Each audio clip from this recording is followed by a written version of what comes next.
a lei da gravidade, porque ela é inevitável. Não reconheço nenhuma autoridade que seja aceitável. Só obedeço a lei da gravidade, porque ela não me foi imposta por nenhuma autoridade que nem imposta igual a mim. Marçoquida! Bom dia, Assunção. Boa noite. Como é que tá? Boa noite. A gente fala, não sei se pode falar boa noite. Pode falar boa noite? Eu te dou bom dia e no fim a gente dá boa tarde. Aí tá tudo certo. Bom dia, boa tarde, boa noite, todo mundo. Pra quem viu e pra quem não viu, estamos aqui de novo. Pra quem não viu é ótimo, né? Pra quem viu... Porque esse nosso canal ainda vai ser nosso canal aí vai bombar muito, a gente vai ser muito famoso, azar de quem não viu a gente primeiro. A gente não gravou semana passada de propósito pra ver se vocês sentiam falta, como ninguém sentiu, a gente vai gravar de novo e foda-se. E mais uma vez desmonetizei o vídeo porque eu falei foda-se. Já falei, galera. Não pode, né? Se fala, dá problema? É, porque agora o YouTube tá puritano. Tá foda. Então você tem que ser que nem... Tem que botar os pipipi. E aí, então, eu te pergunto, Marçoquida, faz tempo que você sabe escrever? Eu acho que eu sei escrever desde os 6 anos, acho. Não sei, porque é diferente, né? Quando eu fui alfabetizada, a idade de hoje em dia, as crianças são tudo já, com 3 anos já estão escrevendo, né? Mas se a gente já sabe escrever e... Eu já ia falar uma besteira. Eu já ia levar isso pra um lado muito errado. Não, eu ia falar que se a gente sabe escrever... Tu já quis ter a letra de outra pessoa? Eu escrevo de vários jeitos diferentes. Eu engano qualquer pessoa escrevendo, entendeu? Eu imito a letra de qualquer um. Tu não pode falar isso assim, sabia, né? Falsária. Eu escrevo de várias maneiras, assim. Inclusive, quando eu dou aula de tipografia na faculdade, eu dou um exercício para as pessoas treinarem a escrever de outras maneiras. E, gente, como o povo tem dificuldade para isso, eu achei que era uma coisa tão fácil. Eu lembro que quando eu comecei a estudar quadrinho, isso aí é 96, se eu não me engano, 96, 94, eu acho, que eu comecei a estudar mesmo, né? Com professor e tal. O quadrinho foi o único tipo de desenho que eu tive uma orientação técnica, porque eu queria aprender mesmo, né? E aí eu tinha uma letra cursiva. E o professor começou a me obrigar a escrever com letra caixa, letra bastão. Cacete, meu. Eu lembro que aquilo era um sofrimento, porque a minha letra era horrorosa. Tipo, aí o que aconteceu? Durante... sei lá, acho que uns 10 anos eu escrevi só com letra bastão. Bastão ou caixa que fala? Bastão, letra caixa, tanto faz, é uma coisa. É que quem fala letra caixa é arquiteto, né? É. E aí... Cara... Hã? Fala. Aí eu sei que, tipo, chegou um momento que eu só escrevia desse jeito. E eu não lembro porquê. Não sei se foi não foi na faculdade, na primeira faculdade que eu fui. Em algum momento da minha vida eu tive que voltar a escrever cursivo. Alguém tá me enchendo o saco. Não consigo te imaginar você escrevendo cursivo. Só que o que aconteceu? Eu tinha uma letra cursiva e bastão ao mesmo tempo. Ficou uma zona. E a minha letra bastão acabou ficando boa, né? De tanto eu treinar, ela ficou bonitinha. A minha letra cursiva, ela é meio bastão por causa da faculdade. Porque antes da faculdade eu tinha uma letra totalmente cursiva, assim, era até bem, né, didática, assim, né? Na faculdade, estou querendo aqui lembrar o nome dele, pensei até em tentar achar aqui, não estou lembrando o nome dele, Roberto, acho que era Roberto, era um arquiteto.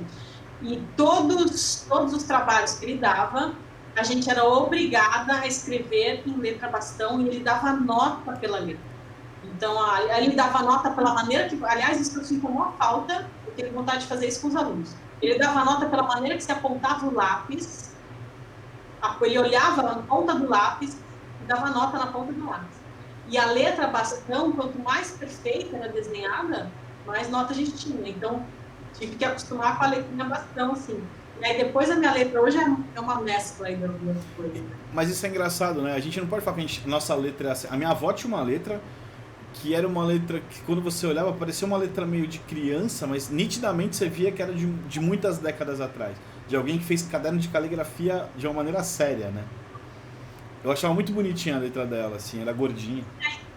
Então, porque isso que você perguntou de quando eu comecei a escrever, eu lembro que antigamente existia aqueles cadernos, não sei se hoje em dia tem isso ainda, né? Tinha aqueles cadernos de caligrafia que eu lembro que não era só a pauta normal, tinha outras duas acima e você tinha que fazer tudo desenhadinho ali, e tinha uns que vinham até pontilhadinho, né? Eu lembrava... Você me fez lembrar, caramba, por que eu não lembrei disso antes pra gente mostrar? Que também a gente não falou disso daí, de quando a gente começou a escrever. O Tony de Marco lançou uma tipografia, agora nessa pandemia, uma tipografia unicamente para ajudar na alfabetização das crianças que estão sem escola, sem colégio, sem ir para escola. Ah, é? Muito legal, né? Deixou free para as pessoas, que é o nosso assunto, né? Deixou free para as pessoas baixarem. E é muito legal, eu fiquei super curiosa, eu cheguei a ver.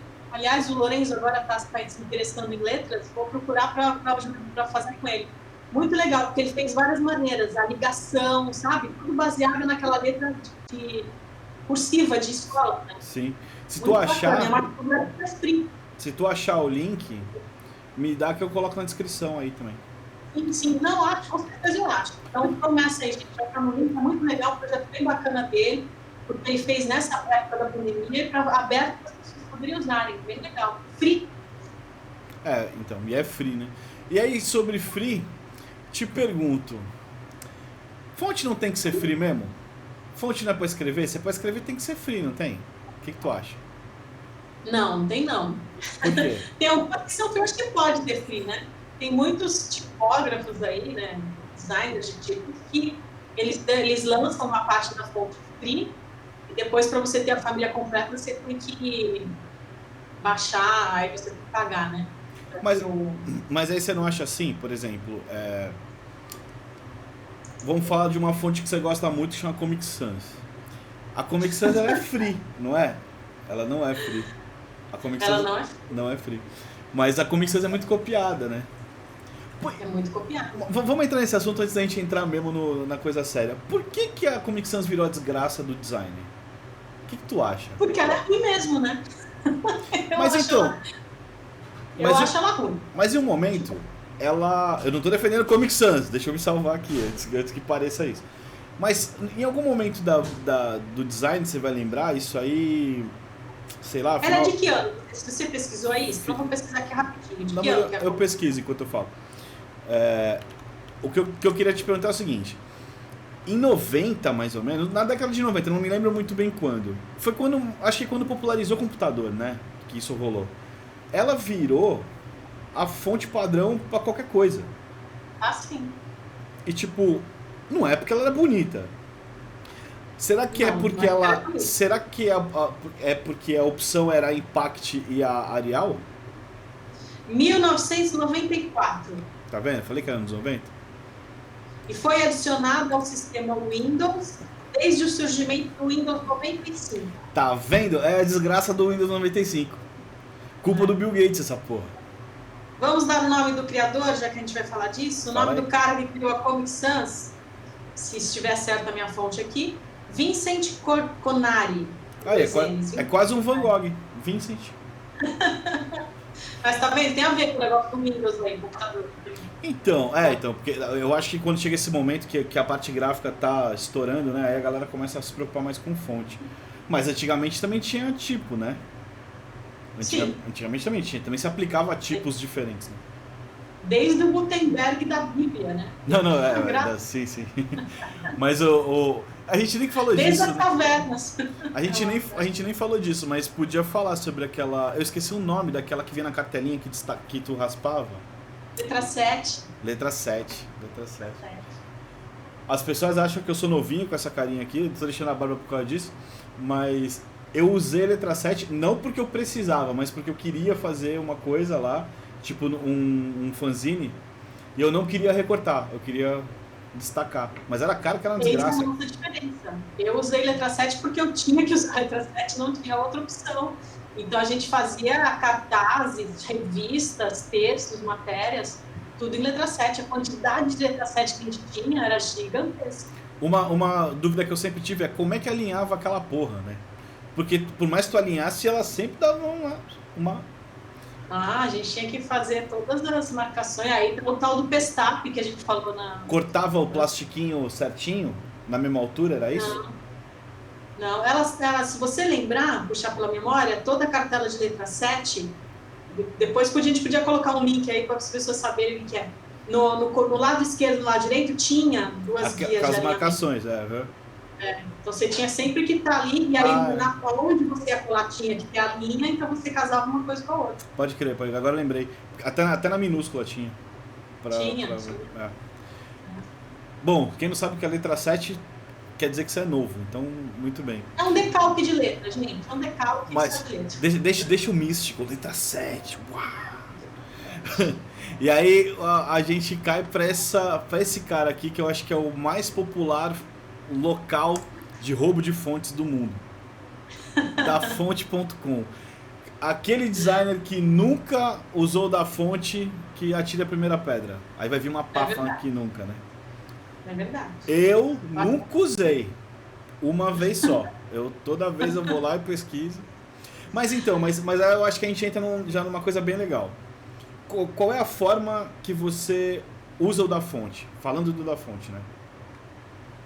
Eu costumo falar para os alunos o seguinte, que a primeira coisa que tem que fazer é entender que o da fonte, assim como outros sites que baixa a fonte, mas o da fonte é o mais conhecido, né? Mais popular, ele tem os tipos de licença, né? Então tem a totalmente free, tem a free para não totalmente, e para comercial você não pode, tem de uso restrito, tem aquela que você só pode pegar se você fizer uma doação, e tem as pagas, né? Então você tem que saber que tipo de licença você está usando ali, né? Então se o aluno, a pessoa, a linha de professor fala aluno, né? Se a pessoa quiser usar uma fonte totalmente free, aí também ela tem que ir uma outra etapa aí, né, Rodrigues? Né? Saber se ela vai prestar, né? Então, o que acontece? Eu vou voltar aqui pra gente, eu estava mostrando aqui como é que o da fonte funciona. Na verdade, a fonte free, realmente, ela não existe. Se ela é uma fonte free, ela é uma fonte ou ela é beta, né? Ou ela é uma fonte que está em estudo, ou é uma fonte comemorativa, né? Se a gente for parar para analisar, todo mundo que... É que talvez assim... Primeiro eu acho que a gente tem que falar do trabalho que dá para fazer uma fonte, né? Sim. Por isso que as fontes não são de graça. E antes disso ainda, eu acho que a gente deveria discutir por que as pessoas acham que é de graça. Pois é, né? Eu queria saber de onde começou essa história, né? Porque, na verdade... Eu acho que onde começou essa história justamente pelos primeiros sites, que eu não vou lembrar quais, os primeiros sites de maneiras de você baixar fonte, né? Exato. Porque as fontes que você tem direito quando você comprar o primeiro Windows, se fosse, são aquelas que vem nele. Sim. Mas aí também começou até aquela onda, você deve lembrar disso, de você comprar revistas na banca e vir com CD de fonte. Né? Era o máximo, vinha aquele CD de fonte. Que na verdade aquilo era o início... Comprou com a revista. E na verdade era o início do da fonte. Eu tenho pra mim que ainda a gente ainda tá falando quando a internet era mato, né? Era tudo mato. Então as pessoas ainda não tinham essa noção de isso é meu, isso é seu. Tá na internet, pega aí. Eu acho que é por isso mesmo. Eu tenho certeza que eu tenho vários desses CDs, né? Eu tenho certeza. Eu lembro, falando de CorelDRAW, eu e Márcio Kida somos CorelDRAW Team. Se você não é problema seu, certo? Eu sou designer graças ao CorelDRAW. Se você não gostou, que vá pro seu Illustrator de merda aí. Mentira, gente. O Illustrator é muito bom, o software é muito bom, que se lasque. Eu tô falando do Corel... Porque o que faz o designer não é o software, certo? Justamente. Eu tô falando do Corel porque o Corel tinha aquele instalador de fontes e aquela desgraça me falava, você agora tem 5.000 fontes. Aí o Windows vinha e falava, se fudeu, agora o teu computador não funciona mais. Você tinha duas alegrias, colocar 5.000 fontes que você nunca ia conseguir pesquisar na real, né? Porque 5.000 fontes ia passar 2 semanas vendo. E o Windows travando por causa de fonte. Gente, fonte travava o Windows. Sim. Eu também fazia dessas aí. Hoje eu tenho uma das últimas versões do Corel, né, que eu comprei. O Corel Font Manager é muito bom, viu? É muito bom. Praticamente a gente mudou, né? A gente está falando de outra época. Mas os gerenciadores de fonte do Corel quebram um galho gigantesco na hora de você precisar uma fonte. Assim. Então, e na verdade, eu não sei, não sou conhecedor de Illustrator. Se eu estiver falando besteira aí, comentários. Como é que faz para ver as fontes, se existe isso, né? Mas era só no Corel. Hoje em dia eu uso o Affinity Designer, não uso o Mac, odeio Mac, mas eu uso o Affinity Designer para PC e ele não tem um navegador de fontes e eu sinto falta, porque, cara, é um saco você ficar olhando uma por uma, né? É verdade. Mas, aí o que eu faço? Minha pesquisa prévia é no da fonte. Sempre. Eu acho que assim, toda vez que eu, por exemplo, logotipo. Pra mim, logotipo nasce com texto. Sempre nasceu, desde que eu aprendi. Então, eu vou primeiro no texto, eu vou escrever a letra e vou escolher que tipo de fonte que eu vou usar. Se vai ter serifa, se não vai ter serifa, eu testo tudo antes. Depois eu vou escolher a forma real, né? Então, é um processo que tem uma pesquisa. O da fonte, pra mim, ele é um site muito visual. Você bate o olho e fala, me interessa ou não me interessa. Sim. Aí você baixa a fonte para testar, né? Mas testar. Lembrando, eu vou até falar isso agora já. Toda vez que você entra na fonte do da fonte, tem as especificações do criador da fonte. Por exemplo, você quer usar a fonte pessoal para você? Você pode usar como você quiser. Isso estando escrito lá que pode, né? Se você vai usar isso para um cliente, ele te dá todos os caminhos para você comprar a fonte para o cliente. Sim. Então, assim, não tem como falar, mas eu não sabia comprar, tá escrito lá. Se você baixou, você entrou na página, tá escrito lá. Pesquisa, olha pra tudo, não só porque interessa, né? É isso que eu sempre falo, tem que olhar, ver direitinho. E tem muitas fontes free, algumas boas, completas, são poucas, mas tem. Né? E tem muitos designers que disponibilizam umas foundries brasileiras, né? Que depois de um certo tempo eles vão liberando as fontes, né? Para uso free, assim. Às vezes tem uns que fazem assim, durante 2 dias você pode baixar a minha fonte gratuitamente, e depois eles fecham novamente, né? Mas mesmo assim, entendam, não é porque você baixou a fonte que a fonte é sua. Se você vai vender essa fonte num logotipo para um cliente, você tem que pagar o direito para o designer. As pessoas têm que entender o seguinte, você ter a fonte não quer dizer que você pode usar a fonte. Você ter uma imagem não quer dizer que você pode usar a imagem. A pessoa tem que te autorizar a usar a imagem, né? Exatamente. Você pode fotografar quem você quiser no momento que você quiser. Para usar, aquela pessoa tem que falar que pode, senão não pode. E é justamente esse ponto. E não é porque você comprou a fonte para o cliente A que você vai poder usar no cliente B. Não pode, você tem que pagar de novo. Muito bem lembrado. Eu acho que as pessoas não vivem a quantidade de... Nós que somos professores, todo ano, se você chegar numa turma de 60 alunos, de 80 alunos e perguntar sobre isso, a maioria, quando você falar, vai ficar, nossa, eu não sabia. É incrível como as pessoas ainda não sabem disso. As pessoas, mas se você deixar a gente pensar, né? Tem gente que acha que até fotos que você pegar no Google você pode usar. Imagina. E tem um outro agravante, né? Às vezes, assim como foto, imagens e vídeos e tal, a fonte ela pode ser usada, você paga valores diferentes para o uso da fonte. Por exemplo, se é por um livro é uma coisa, se é por um jornal é outra coisa, se é por um cartaz é outro valor. Não são todas que são assim, né? Também existe um problema de não ser muito organizado essa questão dos direitos das fontes e não ter fiscalização, porque não existe um órgão que fiscalize, mas existe a questão ética e moral de você, como designer, reconhecer o trabalho de outro designer, né? Sim. E pagar por ele, né? Até porque você vai estar recebendo pelo seu trabalho. Sim. Isso é muito do designer que fez a fonte que vai decidir, né? Se ele quer cobrar por tiragem, né? Que você falou. Tem fontes que simplesmente falam assim, de 0 a 1000 é um valor, daquilo que você está fazendo, né? Se você tiver uma tiragem até 1000 exemplares é um valor, até 5.000 é outro valor, mais de 10.000 é outro valor. Sim. Né? Então, tudo isso as pessoas têm que aprender, os alunos, as pessoas que estão começando, os estudantes, que curtem, entendeu?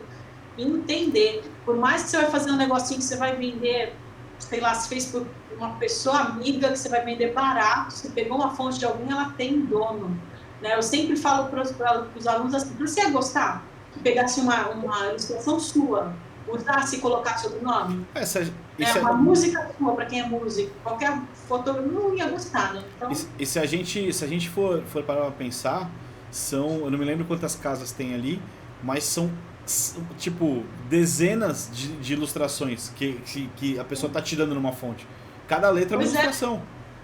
Aliás, seria legal, não sei se você já está mostrando aí, mostrar aquele mapa, né, para as pessoas que são leigas que olharem aí, entenderem a quantidade de coisa que tem que ser desenhada. A gente vai chegar lá. Antes eu queria falar uma coisa.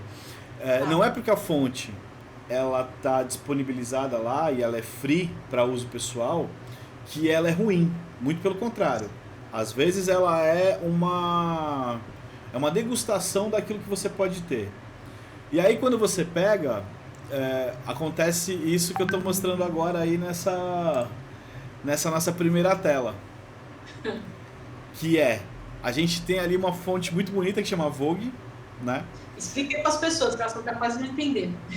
Então, eu vou explicar. O que acontece? Quando você clica numa fonte, eu usei o da fonte como referência, essas telas que eu vou mostrar agora são do da fonte. Quando você clica, você abriu a fonte, antes de baixar, eu costumo olhar para ver o que ela tem, se ela está completa, se ela não está completa, se ela, por ser uma fonte de demonstração, né? Às vezes ela aparecer lá demo, não quer dizer que é o capeta que fez a fonte, quer dizer que você pode usar ela é uma degustação, é só uma demonstração e não o demônio, certo? O demônio é você que está roubando a fonte. E assim, né? Essa fonte sempre vai ter essas informações que aparecem na tela aí. O nome, quem fez, né? Tá sempre por fulano de tal. E além de muitas outras informações, o tipo de licença que ele está te dando nessa fonte. Nesse caso aqui está free for personal use. Ou seja, ela é livre se você for usar de uma maneira pessoal. Se você for usar num cartaz seu, numa ilustração sua, beleza. Se você for vender isso como uma peça de design que compõe, como um elemento de uma peça que vai compor um design que você vendeu, aí você tem que pagar por ela, né? E aí lá tem todos os links. Olhem tudo, não só o que interessa. Olhem tudo. E aí, o que acontece? Entendam que livre, as pessoas têm que entender que livre para uso pessoal não é dizer que tudo que você fizer, né, como você falou, reforçando para as pessoas entenderem. Sim. Se você vendeu, não é uso pessoal, é uso comercial. Né? Se você, por exemplo, fez para uma casa de caridade, beleza, não tem problema. Se você doou, né, o teu trabalho e utilizou aquela fonte, mas o que seria interessante? Você comunicar o criador da fonte que você fez isso. Utilizei tua fonte num projeto tal, manda um e-mail. Utilizei tua fonte num projeto tal, ele não foi um projeto cobrado, mas sua fonte cabia, e para você ter essa consciência e saber onde tua fonte está sendo usada. Isso é ético. Se você faz uma ilustração e alguém utiliza dessa forma, o mínimo que essa pessoa tem que fazer é te avisar. Até porque você pode falar, não, velho, eu não quero que use assim. Acabou, e aí não pode usar e acabou, entendeu?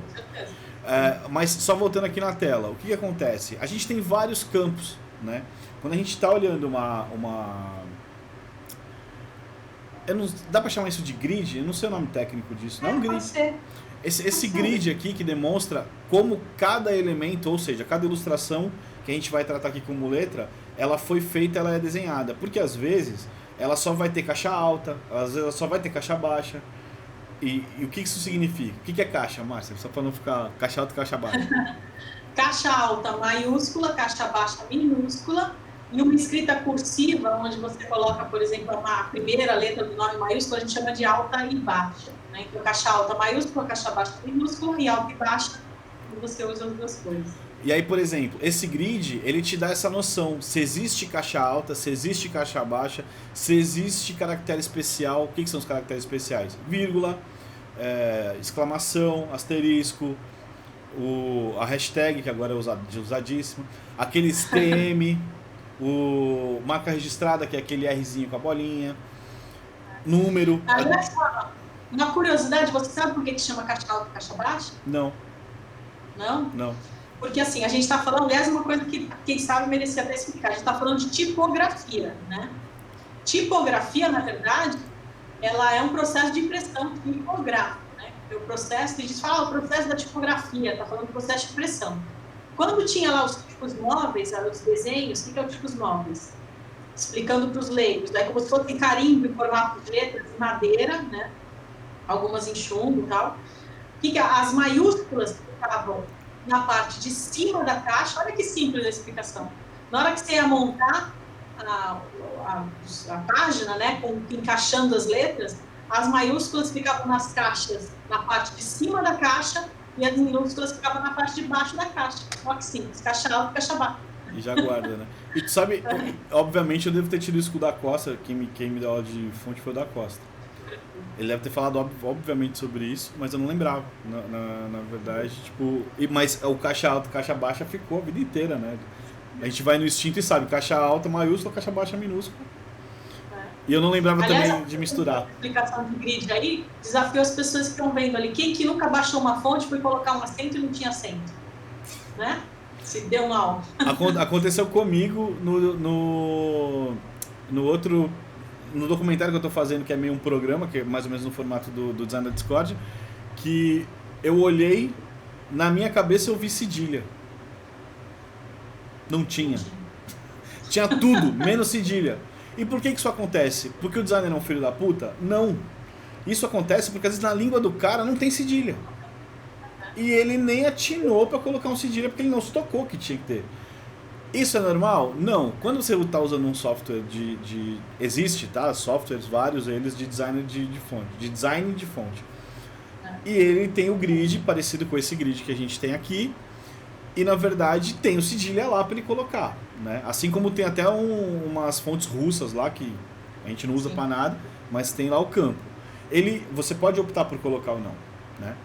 Às vezes o cara está com pressa, não precisa. Na língua dele não vai usar, então ele não coloca. E aí acontecem essas coisas. Aí o que você tem que fazer? Usar outra fonte. Não mexer na fonte do fulano, entendeu? Porque senão é como se o cara estivesse mexendo é como se você estivesse mexendo na ilustração do cara. E aí o que eu fiz para não mexer na fonte do cara lá? Foi cedilha na mão por um. Não, tudo que não tinha, tudo que era cedilha eu botei só o C. Optei por fazer isso, virou linguagem. Linguagem de preguiçoso. Mas ficou. Não faça isso em casa, meninos. O que acontece? Só pra gente voltar aqui. Essa que você tá mostrando agora não tem nada, né? Então, ela tem vírgula, ponto, dois pontos, ponto e vírgula, exclamação e interrogação, que é o básico do básico para você comunicar. Se você não fizer isso que tá na tua tela, tu não comunica, não adianta, não dá. Não dá para escrever. Mas aí ela não tem caixa baixa, talvez propositalmente. Como ela é uma fonte baseada num logotipo, né, o da Vogue, da revista, então provavelmente a pessoa que fez isso ou fez para estudar, e aí ela não quis imaginar como seria outras, né, ou ela realmente decidiu que não ia ter. Você tem essa opção, você pode, se você quiser, não fazer. Mas não colocar nem cedilha eu acho uma puta sacanagem, porque quando a gente vai usar para outras coisas não dá. É verdade. Mas, e aí você bate o olho aqui, por exemplo, a gente tem experiência de olhar no da fonte, pô, tá fácil. Essa fonte não vou nem pegar, porque pra mim ela não vai cumprir, se eu precisar dela pra uma outra coisa, eu vou ter um puta trabalho pra conseguir a fonte e tal, então eu não quero, eu não tenho ela no meu acervo, né? Mas a gente tem ainda a opção de bater o olho e sem querer ver essa segunda, que aí agora eu tô mostrando a Next Sutherland Serif, que você olha, pô, tá completão, né? Aí tu fala, caramba, dá pra usar tranquilamente. Só que essa fonte é uma fonte demo. E qual é a diferença dessa fonte para outra fonte? A outra fonte não era uma fonte demo, ela era uma fonte completa que você podia usar como você quisesse e faltavam elementos nessa fonte. No caso dessa daí, não. Essa é uma fonte demo. Isso quer dizer que ela não está completa propositalmente para você só utilizar ela por completo comprando a fonte, né?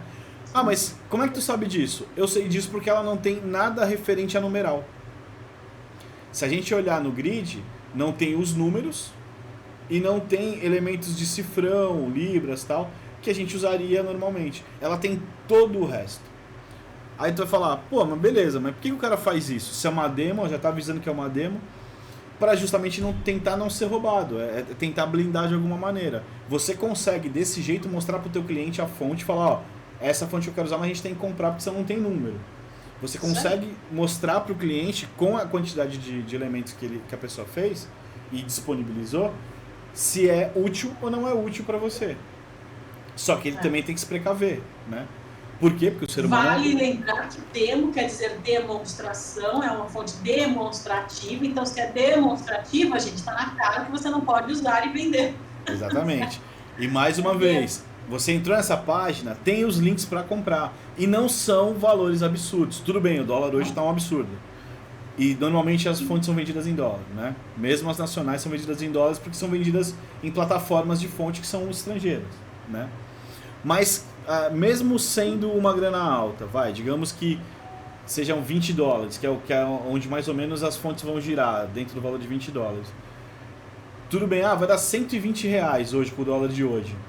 120 reais. Mas dentro de um projeto, que quanto você cobrou para fazer a programação visual do teu cliente, será que não cabe esses 120 reais? Você vai usar o quê? 2, 3 fontes? Se você for muito chato, você vai usar 3 fontes.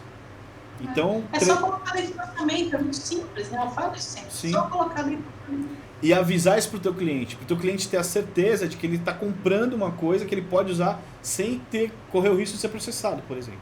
Sim. E aí, assim, a gente batendo o olho, aí tu fala, tá, mas e como é que é uma completa? Essa aqui é uma fonte completa. Deixa eu ver aqui. Não, peraí que eu mandei a mesma fonte.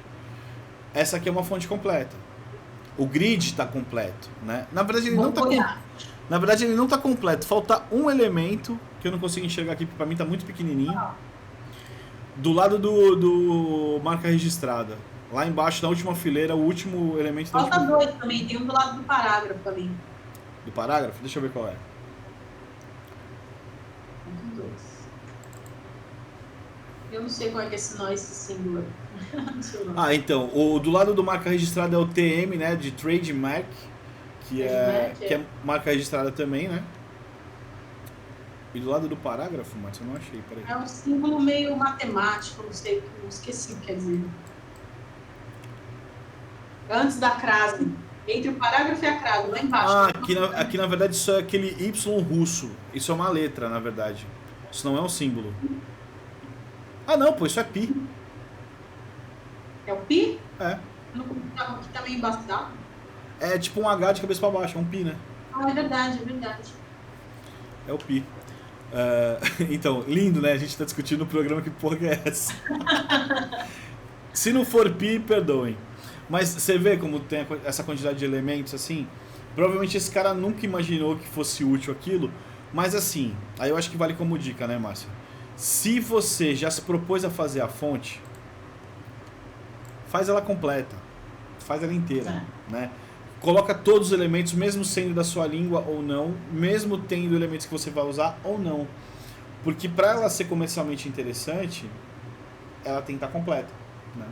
Aí vale a pena, o cara vai pagar a tua fonte. E uma outra dica também, porque além disso você pode pegar uma fonte, por exemplo, você pode pegar essa daí, que ela está completa, você pode pagar, usar, mas eu sempre dou a seguinte dica: antes de decidir por uma fonte, escreve um texto grande e vê como é que ele funciona. Porque às vezes o cara que desenha uma letra é um cara que está começando a aprender a desenhar letra, por isso mesmo ele coloca lá frisco para ver se as pessoas vão gostar, mas porque por ele ser um iniciante, ele não sabe ainda projetar a interletragem, né, o kernel, o espaçamento entre as letras. E às vezes você vai, na hora que você digita, e com os espaços, sabe quando você olha uma palavra e vê que você tem uma, por exemplo, meu nome, Márcia, né? Vai estar o M e o A numa distância legal, o R vai ter um espação, vai ter, sabe? Eu estou tentando explicar para quem está vendo, de repente é leigo aí. Então, sempre testem, digitem alguma coisa, como é que funciona o espaçamento, o alinhamento, porque ela pode ter todos os caracteres, ter tudo lá completo, mas não funcionar na interletragem. Porque num site como esse da fonte, por exemplo, você pega desde um cara que fez uma letra lá, mais ou menos colocou lá, até profissionais, né? Qualquer pessoa pode subir, né? Não tem restrição de um profissional, né? E essa questão, assim, ela é importante porque acho que até remete já a uma outra coisa, que a gente hoje nos softwares, antes não tinha isso. Hoje a gente tem a opção de mexer em tudo que a Márcia está falando. Espaçamento, a altura de uma fonte para o espaçamento, né, de uma linha para outra. E isso caga o trabalho do designer. Ou salva quando você quer muito aquela fonte, ela foi uma bosta na construção, você consegue salvar naquele jeito. A questão eu acho, eu não sei, ia ser legal falar com o Henrique Nardi, talvez, para saber a opinião dele sobre o que você acha dos softwares possibilitarem você alterar a disposição gráfica da sua fonte, do todo trabalho. Vou mandar para ele esse vídeo e vou pedir para ele responder. Ele contar aí, você vai estar vendo aí. Henrique Nardi, para quem não sabe, a Márcia vai explicar quem ele é. O Henrique Nardi, eu costumo dizer, o Henrique Nardi já posso dizer que ele, digamos, é um amigo, não no sentido de ser amigo super próximo, mas somos amigos, conhecidos aí. A gente já se encontrou algumas vezes, ele já foi jurado de vários eventos meus na área de design. Eu considero o Henrique Nardi o nome da tipografia brasileira, mesmo ele não sendo um designer criador de fontes, né? Ele é acho que um dos caras que mais entende de todo o universo tipográfico que a gente tem no Brasil. Hoje, atualmente, ele está fora, não vou me arriscar no nome onde ele está morando, porque da última vez que eu fiz isso eu errei onde ele está, mas a gente se fala de vez em quando. Ele continua atuando aqui, ele tem o Tipocracia, que foi criado por ele, e hoje em dia o site não funciona mais, mas tem um grupo fechado, eu não lembro agora se eu faço parte do grupo, não lembro se o grupo é exclusivo. Tem um grupo no Facebook chamado Tipocracia, né? Ele é um cara que estuda a fonte, ele ajudou a divulgar as fontes Brasil fora, né? Fazer com que tudo isso que a gente está falando aqui faz parte da luta dele já há muito tempo, né? Séculos, assim. E até hoje a gente continua lutando por essas coisas, né? Então ele luta para valorizar a tipografia nacional. Ele esteve até envolvido na criação da primeira pós de tipografia, né? Que eu não sei se hoje lá ainda está funcionando. Como é que tá? Ele é um grande cara, assim, um grande nome, Henrique Nardi. Se quer falar sobre isso, fazer um trabalho sobre tipografia, tem que entrevistar o cara. Extremamente importante. Aquele doc que ele fez sobre aquela gráfica, né? Excelente. A gráfica Fidalga. Nossa, é maravilhoso, né? Eu lembro dele, eu acho que eu era aluno, né? Não é? Ou talvez não fosse mais aluno, mas eu lembro de conhecer ele num dos eventos lá de produção multimídia. Eu tenho uns 2 cartazes tipográficos gigantes, assim, que ele deu pra mim aqui. Eu tenho feito lá nessa gráfica, né? Feito na gráfica Fidalga. E tá autografado por ele, classe A. Ele também é envolvido com a Bienal de Tipos Latinos, que está na sua 8ª edição, que é uma coisa nova, ó. 8ª edição de uma Bienal tipográfica, né? Latina. Pra você ver o quanto tempo isso é novo, a gente começar a dar importância nesse universo. Mas a gente tem que falar disso. Me fala uma coisa, já que a gente está falando sobre esse universo todo, tem tabela periódica, Márcio? O que significa isso? Eu amo essa tabela periódica. Tem lugar, eu não sei se você achou aí, olha, tem tanto lugar essa tabela periódica, que eu não sei dizer de quem é o autor oficial primeiro que criou essa tabela. Mas tem lugares que disponibilizam em alta resolução para você baixar e imprimir.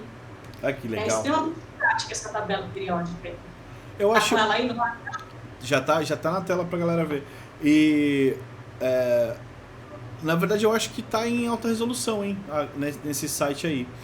O endereço do site tá aqui na tela aqui embaixo, mas de qualquer forma ele vai estar. Tudo que a gente tá falando aqui vai ter link, tá, gente? Então é só olhar lá nos comentários e na descrição e caçar, estudar quem curte fonte, quem não curte. Mas fala aí, Márcia, o que tem nessa tabela aí? Não, o mais legal aí, por exemplo, se você olhar, né, é uma tabela periódica no mesmo formato das de Química, só que as de Química hoje elas já foram atualizadas, né?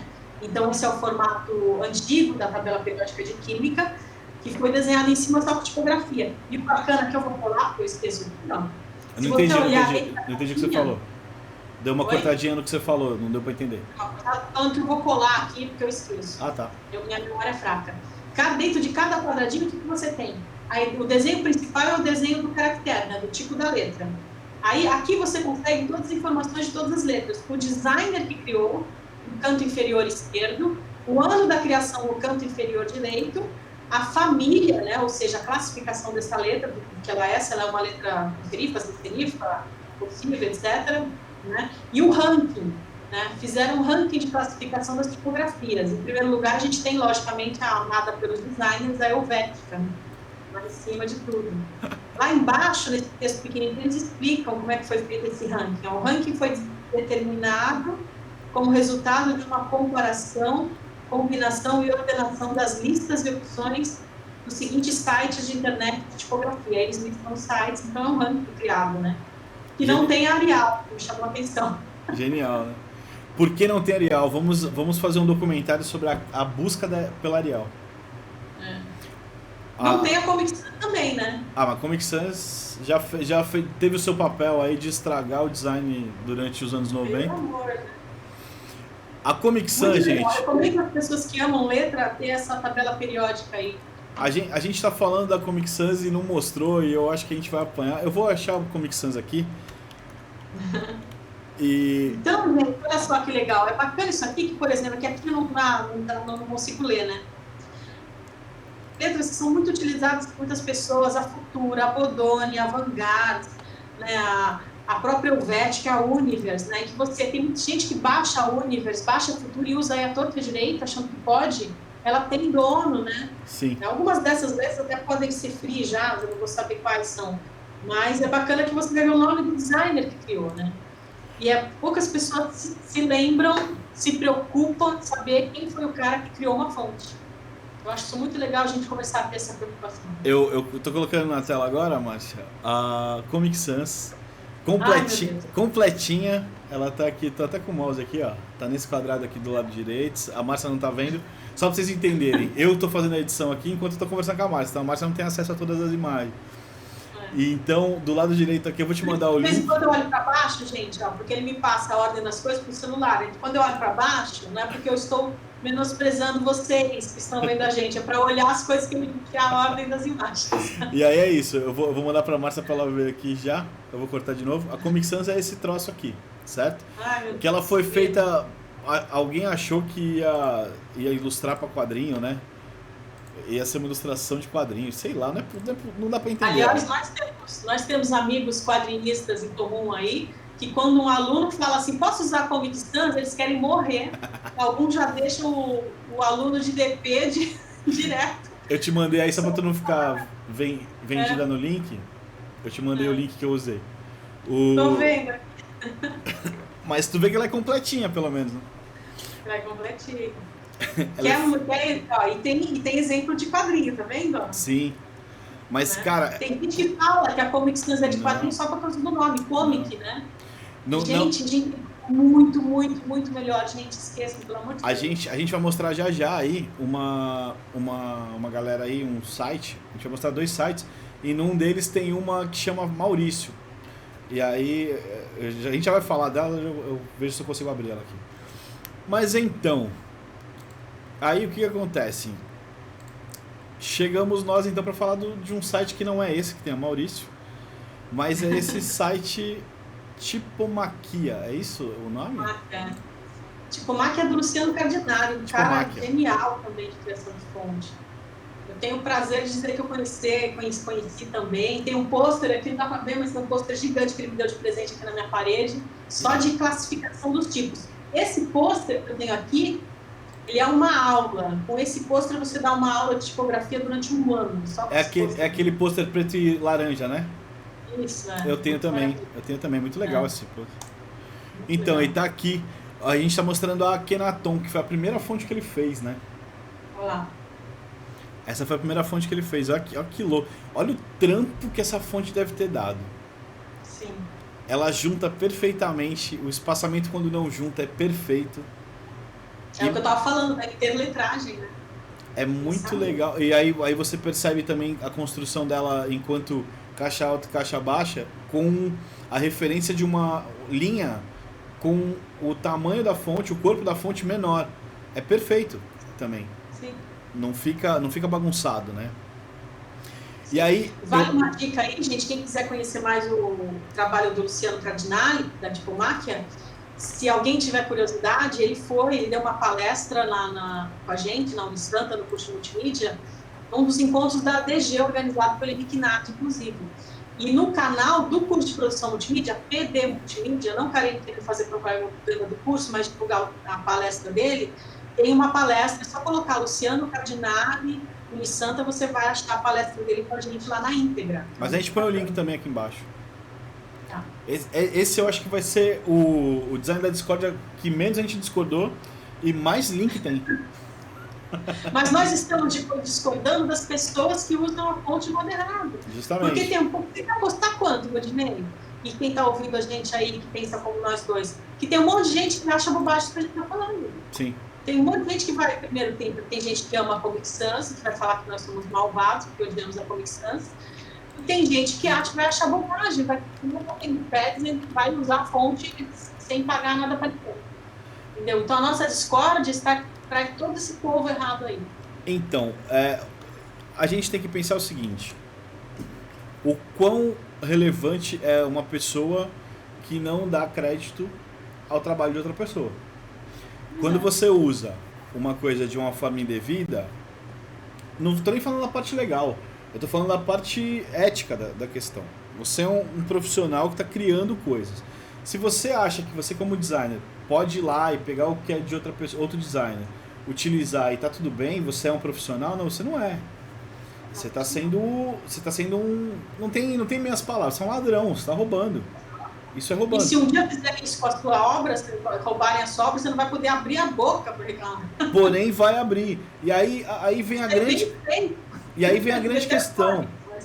O quão essa obra é sua, porque ela é uma obra que você retalhou de várias pessoas, montou um monstro que provavelmente não vai ficar bom, a gente sabe disso.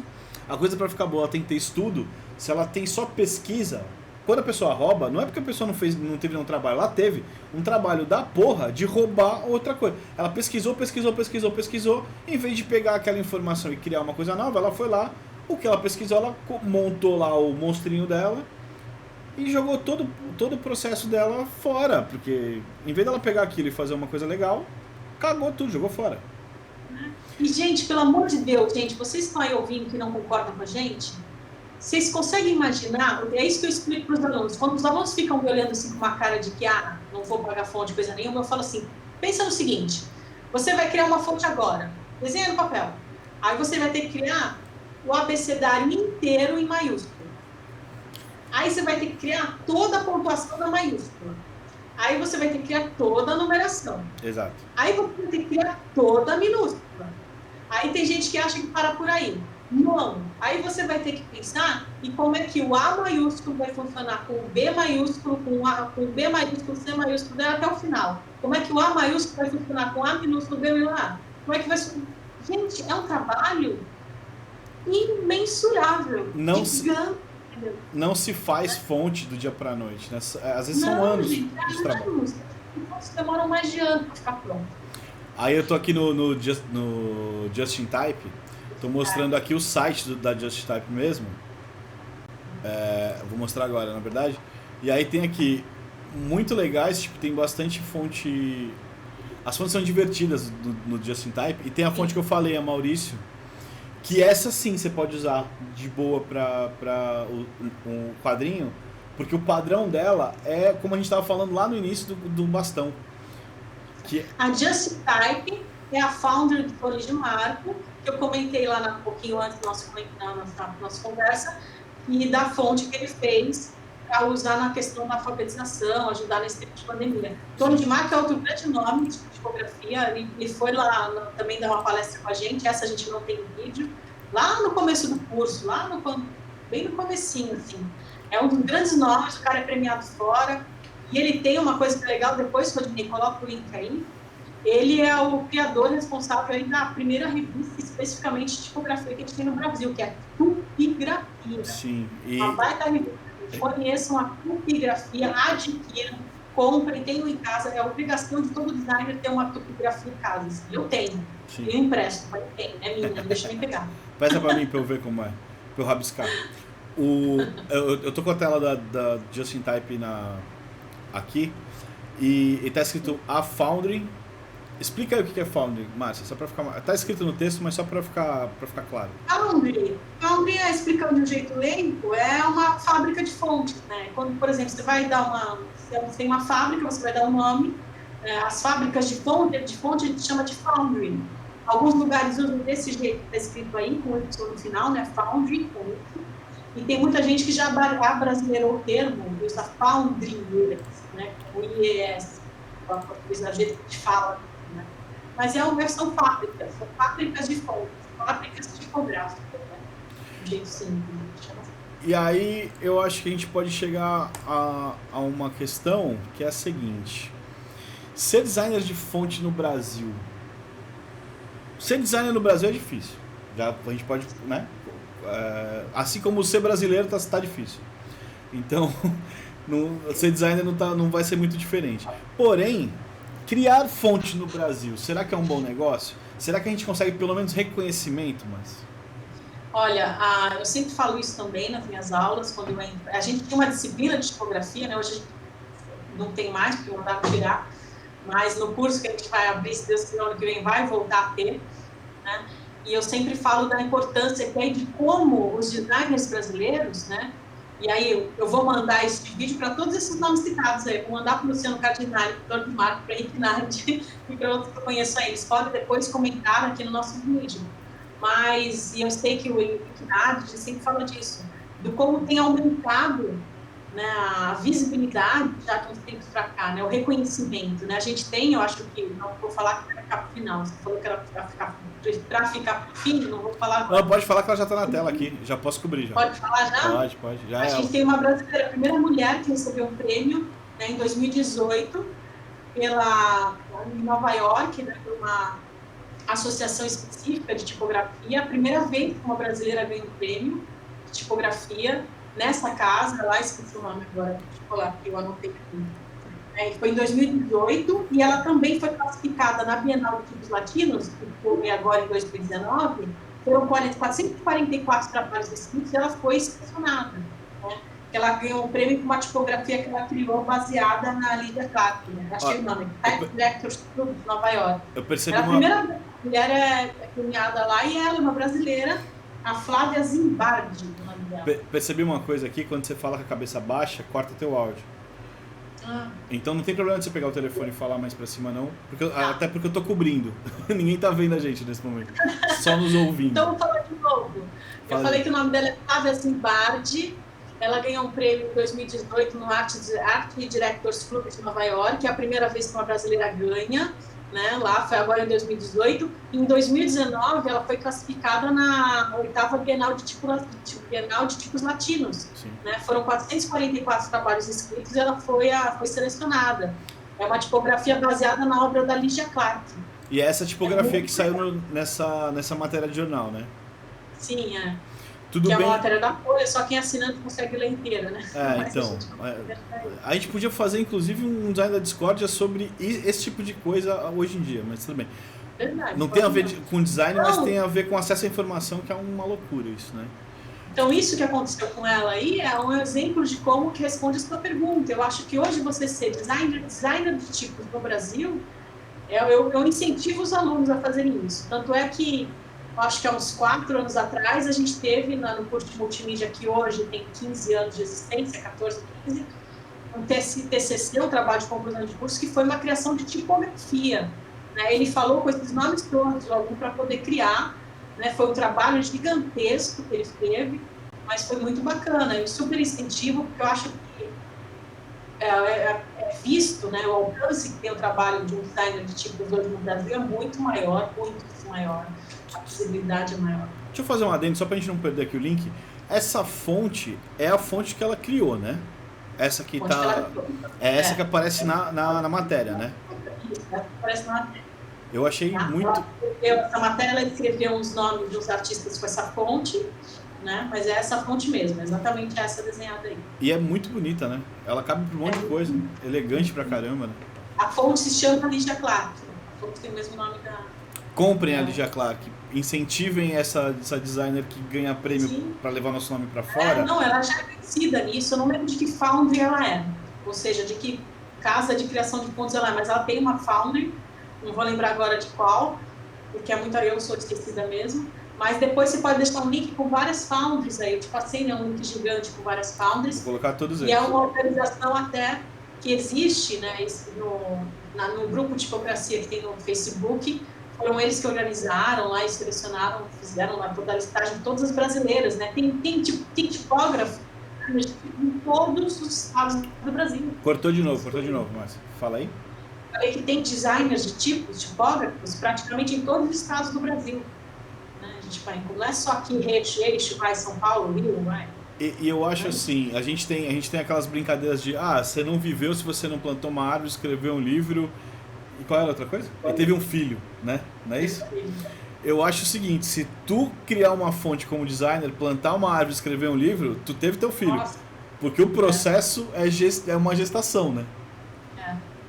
A gente tem um amigo designer que a gente tinha combinado que a gente não ia falar dele dessa vez, porque a gente fala dele em todos os programas. Vamos falar do Morandini. Vamos citar, pelo menos. Que no último bate-papo que nós tivemos com o Morandini, ele falou que está criando uma fonte, né?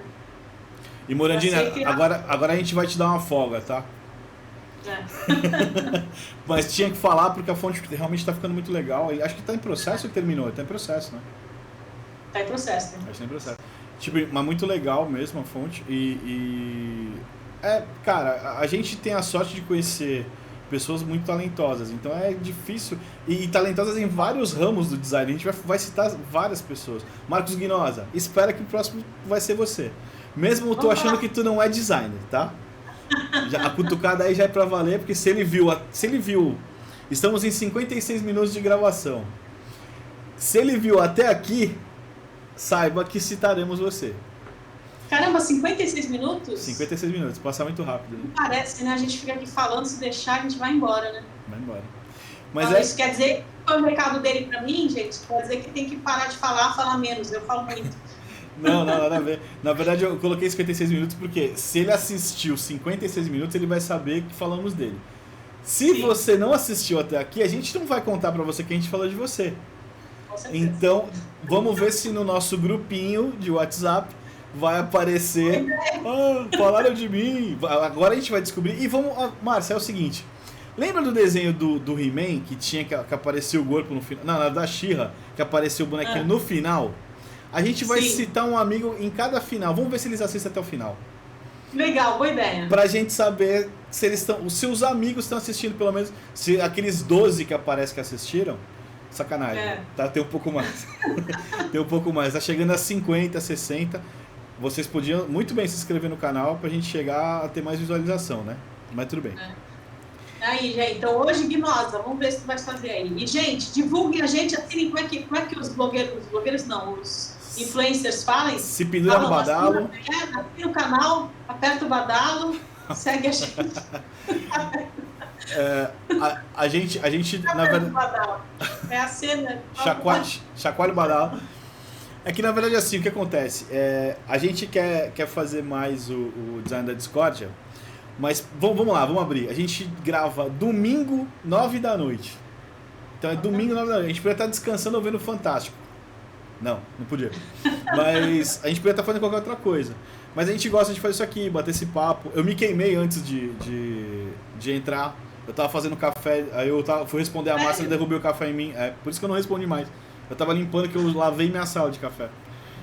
E ainda fiz café pra tomar agora. Mas, assim, a gente faz porque a gente quer. Obviamente, a gente não pretende ficar rico com isso, muito menos ganhar dinheiro com isso. A gente já é designer, a gente já sabe como é não ganhar dinheiro, então fica tranquilo. O que a gente quer fazer é ter sempre bate-papo para que se discuta mais design. Tem muita gente fazendo, tem muita gente discutindo design. O Brasil é rico no design pra caramba. Não somos ricos em reconhecimento, mas a galera que faz design faz por amor, né? Acabei de ter uma outra ideia com o tema. Manda. Vou escrever imediatamente quando a gente sair daqui, porque eu vou esquecer. Mas fala já para registrar. Qual que é uma coisa que a gente se discute muito, já foi feito até um livro com esse tema. Qual é o design brasileiro? Qual é o estilo de design brasileiro? O que define o design brasileiro? Essa pegou. Essa é difícil. Pegou. Essa é difícil. Esse sai treta, porque eu acho umas coisas, sei lá. E design brasileiro não é design tupiniquim, é design brasileiro. Não, pode ser tupiniquim? Claro que pode, mas não quer dizer que tem que ser. Né? Aí eu acho que a gente pode fechar com uma pergunta, Márcia Kida. Antes da pergunta, deixa eu dar uma dica. Fala. Você falou do da fonte, eu vou falar de um outro site de fontes, que aí posso estar falando uma bobagem gigante agora, me perdoem se for, mas eu acho que o que diferencia o MyFonts, o MyFonts, da fonte, que no MyFonts não é qualquer um que pode mandar uma fonte para lá. Tá? Então, a qualidade de fontes, que eu estou registrada no MyFonts, já baixei, já comprei fontes do MyFonts. MyFonts é isso que está aparecendo na... A qualidade das fontes são melhores. MyFonts é isso que está aparecendo na tela aí. Fala aí de novo, Márcia, qual é a diferença? E que eu posso estar falando uma grande bobagem, eu não sei como é que é o processo da fonte, você falou que qualquer um pode mandar uma fonte para lá. O MyFonts eu tenho a impressão que não é simplesmente qualquer pessoa que desenha qualquer fonte pode colocar, eu acho, não tenho certeza, porque a impressão que eu tenho é que as fontes do MyFonts, elas são normalmente mais completas, mais bem desenhadas, mais caras também, algumas, mas eu acho que é uma referência. Existem vários outros sites para baixar fontes, né? Mas eu acho que esses dois nomes mais conhecidos, logicamente, a gente escolheu da fonte para falar, que é o mais popular, né? Eu falei da fonte justamente pela questão das pessoas acharem que o da fonte é um lugar onde se pode roubar fontes. Não, e assim, vou até reformular, porque as pessoas não acham que estão roubando, esse que é o ponto. A pessoa acha que ela pode pegar. E eu acho que esse episódio do Design da Discordia, ele serve para justamente alertar que não é dado. Aquilo é trabalho e precisa ser pago, né? Como tudo que a gente for fazer, tudo que você for fazer. Fica uma dica. Esboço é design? Também acho que pode ser um tema. Esboço deve ser pago? Ou até o esboço tá tudo bem, você não trabalhou? Vamos fazer um Design da Discord sobre isso. Porque às vezes as pessoas acham que não trabalhou, né? Eu recentemente fiz um esboço, mandei para uma pessoa, confiando muito, sabe aquelas coisas, eu tenho um grande problema, eu sei, você vai me xingar, você que é meu amigo, você vive falando essas coisas para mim, mas quem é meu amigo me conhece, ainda não aprendi que não dá para confiar 100% em todas as pessoas do mundo, eu confio muito fácil nas pessoas, e eu confiei muito nessa pessoa, mandei um esboço para ela, ela sumiu, e não me pagou. Isso quer dizer que você trabalhou e não recebeu? Não, mas se essa pessoa usar este esboço, eu não sei o que eu vou fazer, mas eu vou atrás, eu vou encher os sacos, eu vou pegar no pé, eu vou correr atrás. Mas aí é que está o ponto que vale um Design da Discord. Até aí você já tinha que ter recebido. Eu tinha que ter recebido, não, eu tenho plena certeza. Normalmente, eu já cobro, eu só mostro o esboço depois de receber. Mas ainda assim, em alguns momentos eu entro pelo cano, por causa dessa questão de, a pessoa é legal, entendeu? Anota isso também, Design da Discord é processo de trabalho. O workflow e o processo de trabalho. Eu acho que isso aí cabe muito legal, assim. Gente, 1h02, acho que esse Design da Discord foi mais suave de todos até agora, mas muito importante, né? Lembrando que... Você ia falar que a gente ia terminar com uma pergunta. A minha pergunta era, se eu tenho várias fontes na minha escrita, eu devia pagar para alguém? Eu achei que era uma pergunta séria. Mas é uma pergunta séria. É uma pergunta séria. Por favor, tipógrafos, designers tipógrafos que estão aqui esculhambando já a minha participação, eu quero saber, se eu estou criando uma fonte no momento que eu escrevo, essa fonte, o direito autoral é minha, eu devia receber por ela ou pagar para alguém, eu copiei de alguém? Como é que fica essa questão? Se alguém pegar esse teu desenho da tua fonte manuscrita, achar legal e criar uma fonte em cima da sua, acho que você tinha que ter direito, né? A minha fonte é tão desgranhenta hoje que eu acho que não dá nem para eu saber que era minha, se roubarem. Não façam, não roubem, se vocês acharem que é isso. Eu acho que tem uma pergunta que é o nome do nosso episódio. Fala aí. A pergunta que é o nome do nosso episódio. Tipografia tem dono? Tem. Está mais que respondido, né, gente? Pelo amor de Deus. Tem. Quem chegou até aqui... E não é você que pegou no da fonte. Não é mesmo. Pelo amor de Deus. Certo? Então é isso. Eu acho que a gente... A dica final, gente, é muito legal criar fonte. É um baita exercício criativo. Né? Tenta, né? Não estou falando tentar fazer para vender e ganhar dinheiro e fazer uma coisa na minha boca. Não, estou falando para como exercício criativo. Cria fontes, vai fazer um logotipo, tenta criar o desenho daquela fonte. Né? Eu pensei isso umas 3 vezes, mas a conversa fluiu e eu não falei. É tão técnico, né? É um design tão técnico que você, fazendo fonte, você vai aprender muito sobre design, por exemplo, de marca. Você vai compreender como construir marca de uma forma muito mais consistente, assim. Realmente é um exercício legal. Eu já rabisquei várias, mas eu nunca tive grana para comprar um software. Eu acho que também aí falta um software livre, mesmo que primário, para que as pessoas consigam estudar e aí evoluir para um software pago depois de já ter conhecimento. Você comprar um software que não é muito barato, né, o desenvolvimento de fonte, para estudar... Não lembro o nome. Não tem gratuito. Tem um gratuito. É bem meia boquinha, mas tem um gratuito. Então, mas mesmo se ele for meia boca, pelo menos para você conseguir compreender como faz, já para estudar é legal, né? Aí, aí depois você vai e compra o software que tem que comprar. Ou pelo menos tem uma versão demo, que você não pode exportar a fonte, sei lá. Mas que você consiga estudar, né? Eu senti falta disso. Durante um tempo na minha longa carreira de designer, eu quis fazer isso. Mas eu não achava... Eu sempre fui chato e evitei piratear coisa, cara. Eu só pirateava aquilo que era extremamente necessário quando eu estava estudando e não tinha dinheiro mesmo para pagar. Hoje em dia eu pago software... chorando, mas eu pago o software. E se eu não posso pagar o software, eu tento arrumar uma outra possibilidade, um outro caminho para fazer aquilo que eu preciso. Infelizmente, felizmente, as empresas de software hoje em dia, elas entendem melhor isso e tem planos muito mais acessíveis, né? A Adobe entendeu isso, que você paga por mês um valor que... as pessoas falam, mas mesmo assim é caro. Ele é caro se você tá fazendo isso no teu quarto para você. Se você está fazendo isso comercialmente, R$80, que seja R$150, não é tão caro. Né? E não é, para o pacote inteiro, né? Márcia, vamos fechar? Vamos fechar. Então, muito obrigado, boa noite. Semana que vem a gente volta ou não? Depende do café cair no tapete. A gente vai voltar só se tiver mais de 100 views nesse vídeo, senão a gente não volta. Boa ideia. Beleza? Vamos. Ajudem todos que verem. Então, beijo. Esses caras que vão tocar agora chama Senhores, uma banda de punk muito legal. Escutem eles, a mensagem dessa banda é muito legal, escutem. Eu vou colocar também o link deles lá na descrição. Esse é o vídeo do link na descrição. Olha lá que vai ter fonte de tudo. Senhores, Lei da Gravidade.